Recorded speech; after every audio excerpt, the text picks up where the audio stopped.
नमस्कार मंडळी, मी स्वाती बापट. तुम्हा सर्वांचं आम्हा मायलेकींच्या मुक्तछंद या चॅनलमध्ये खूप खूप मनापासून स्वागत. आज 27 फेब्रुवारी आहे. कुसुमाग्रज अर्थात वि.वा. शिरवाडकर यांचा जन्मदिवस आहे. आपण हा मराठी भाषा गौरव दिन म्हणूनही साजरा करतो. त्या निमित्तानं आपण त्यांना सगळे मिळून नमन करूया. त्यांच्या एकूणच साहित्याने मराठी मनाला भुरळ घातली आहे, विशेषतः त्यांच्या नाटकांनी आणि कवितांनी. मराठी साहित्य शारदेला त्यांनीही लेणी चढवली आहे. त्यांचंही योगदान फार फार मोठं आहे.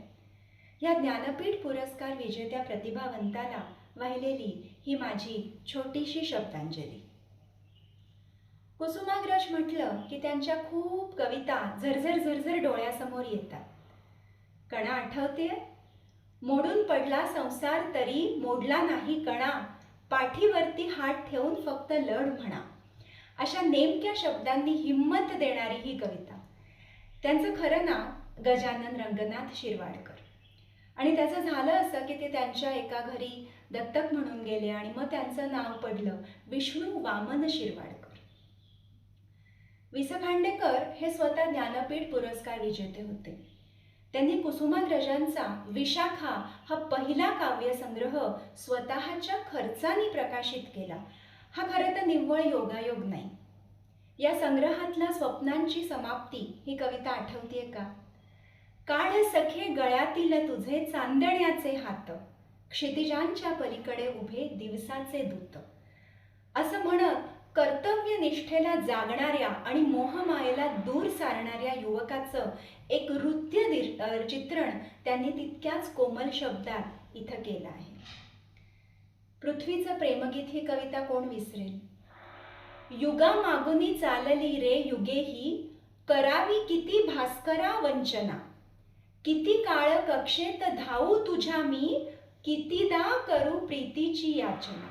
असं एका मातीपासून थेट आभाळाला भिडणारं असं भव्य प्रेमगीत कुसुमाग्रजांनी लिहिलं. अमर्याद मित्रा तुझी थोरवी अन, मला ज्ञात मी एक धुली कण. अलंकरण्या परी पाय तुझे, धुळीचेच आहे मला भूषण. असं म्हणणारी पृथ्वी त्यांनी साक्षात साकार केली. गरजा जय जयकार हे ओजस्वी शब्दात गुंफलेलं देशभक्तीपर गीत. 1942 साली बंदिवासात असलेल्या स्वातंत्र्य सैनिकांनी तर ते डोक्यावर घेतलं. जा श्वासांनो वायू संगे ओलांडून भिंत, अन आईला कळवा आमच्या हृदयातील खंत.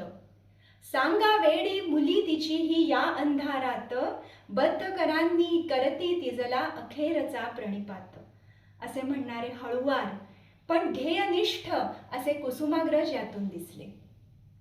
या कवितेची थोरवी अशी की तिच्यामुळं कैदेत असणारे अटलजी भारावूनच गेले आणि त्यांनी या कवितेचं हिंदीत भाषांतर केलं आणि देशभरातील बंदिवानांना तिनं स्फूर्ती दिली.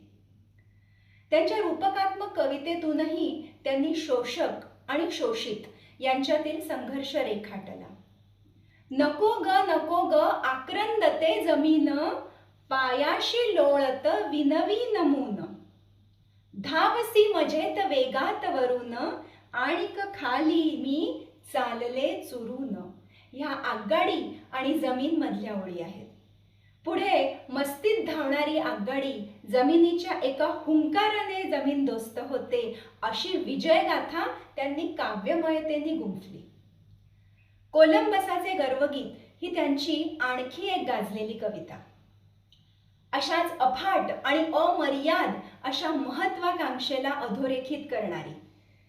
अनंत अमुची ध्येयासक्ती अनंत अन आशा, किनारा तुला पामराला. असं म्हणून आपल्या विशाल अशा ध्येयापुढे सागराच्या किनाऱ्याला सुद्धा क्षुल्लक लेखणारी. त्यांच्या नटसम्राटानं मन हलवून गेलं नाही असा मराठी माणूस शोधून सापडणार नाही. कोणी घर देता का घर असे म्हणणारे आप्पा बेलवलकर आठवले तरी काळजाचं पाणी पाणी होतं. प्रेमाच्या रूढ आणि सवंग अशा व्याख्येत त्यांची प्रेमकल्पना सामावणारी नव्हतीच. प्रेम कुणावरही करावं असं म्हणत त्यांनी शब्दांच्या या धुक्यामध्ये अडकू नकोस. बुरुजावरती झेंड्यासारखा फडकू नकोस. उधळून दे तुफान सार मनामधलं साचलेलं. प्रेम कर भिल्लासारखं बाणावरती खोचलेलं. मातीमध्ये उगवून सुद्धा मेघापर्यंत पोचलेलं. असं म्हणत एक सुंदर प्रेमगीत कविता लिहिली. सर्वात्मका सर्वेश्वरा, गंगाधरा शिवसुंदरा, जे जे जगी जगते तया, माझे म्हणा करुणा करा. सर्वांबद्दलची ही सर्वांसाठी असणारी अपार करुणा कुसुमाग्रजांच्या मनी फुलते. त्यांचे शब्द पोलादी, प्रहारी, तीव्र. कधी तर ते अतिशय संवेदनशील, कधी हळवे, कधी मृदू, कधी फार तरल.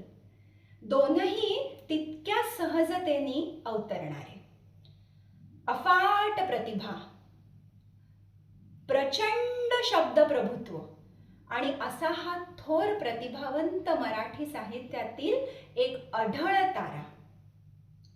गेल्या वर्षी मराठी भाषेला अभिजात भाषेचा दर्जा मिळाला. त्यांच्या या जन्मदिनानिमित्त आपण सर्व मिळून या मायबोली मराठीचं संवर्धन संरक्षण करूया. आपल्या मराठी साहित्य आणि संस्कृती यांचा अभिमान बाळगूया. हा समृद्ध वारसा पुढील पिढ्यांपर्यंत नक्की पोचवूया. पुन्हा एकदा कुसुमाग्रजांना वंदन करते आणि हा भाग मी इथेच संपवते. हा भाग कसा वाटला हे तुम्ही मला जरूर कळवा. धन्यवाद.